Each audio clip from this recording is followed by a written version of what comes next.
Hello, welcome to the first recorded video on normal distribution. In this video, we are going to go over the brief introduction to normal distribution. Normal distribution is one of the examples of the distribution of continuous random variable. Here we have the definition of normal distribution. If the random variable has a probability distribution whose graph is continuous, meaning it is the result of continuous random variable, which is bell-shaped and symmetrical, we call it a normal distribution. The graph of the normal distribution is also called the normal curve. Because the normal curve is a result of a distribution which can be modeled using a function, the equation for the function or equation for the normal curve is f of x equal to 1 over the standard deviation times 2 pi, the square root of 2 pi multiplied to e raised to negative half times the quantity x minus mean over the standard deviation squared. The quantity inside the parenthesis here, which is x minus mean over the standard deviation, that is called the standard score or z-score. If we replace that by z, then we can write the function in an equivalent form, f of x equal to 1 over the standard deviation times the square root of 2 pi multiplied to e raised to negative half times z squared. So this is the definition for the normal distribution. Now, we are going to compare the normal distribution for different values of mean, and this is your mean, and the standard deviation. Mean and the standard deviation are two important parameters that will determine the normal distribution. Always remember, the mean is at the center of the normal distribution. So you can see in all the graphs here, mean is at the center. Okay, mean is at the center. If you consider the first graph here, your mean is 0, which is right here in the middle. For the curve 1, the standard deviation is 1. For the curve 2, the standard deviation is 2. You know that standard deviation will give you the spread of the distribution. Since the standard deviation for the second curve is more, you can see that it is more spread. It's more squeezed compared to the first one. So it's more spread and the height is less. So that is, we have the same mean and different standard deviation. Mean is at the same place, but because of the standard deviation, the second curve is more flat. Now, in the second diagram here, we have different means. For the first one, mean is 0. For the second, mean is 2. That's why they are at two different places. But both curve has the same standard deviation. You can see standard deviation 2, standard deviation 2. That's why they have the same height and they are spread equally.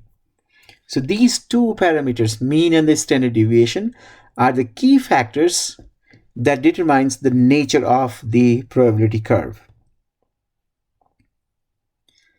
Something that we have seen earlier is the empirical rule.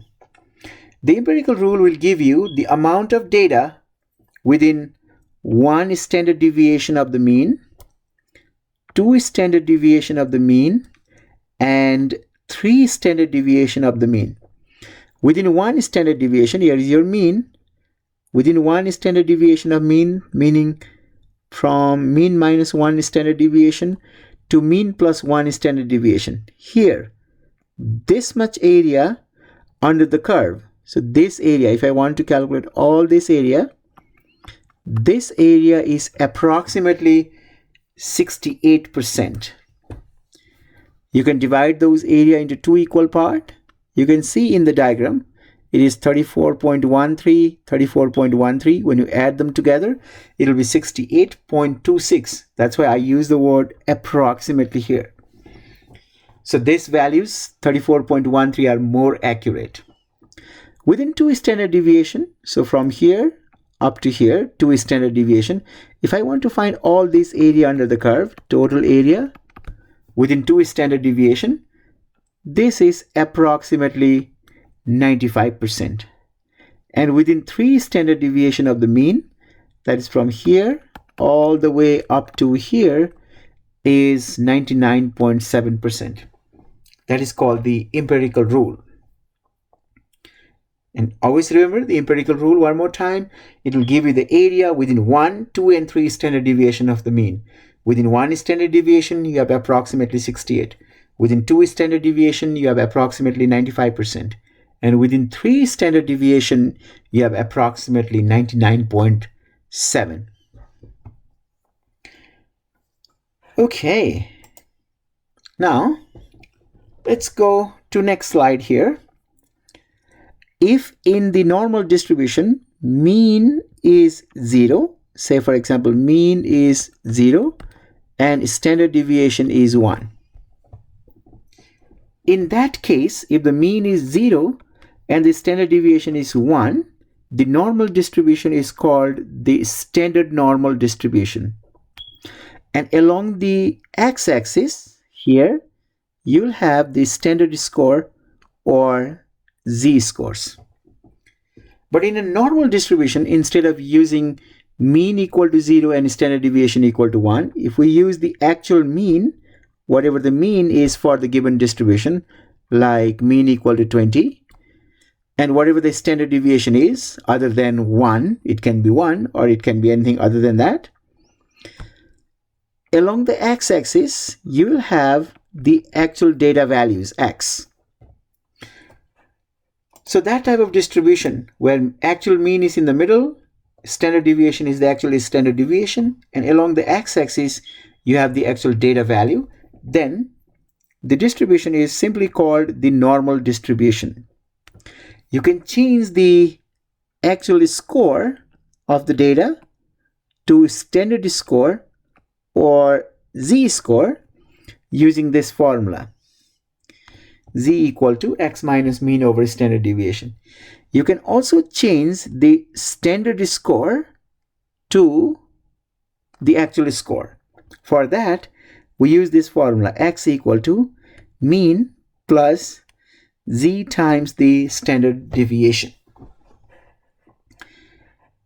Okay, one more thing that we need to know from the fundamental of the normal distribution, that is the properties of normal distribution.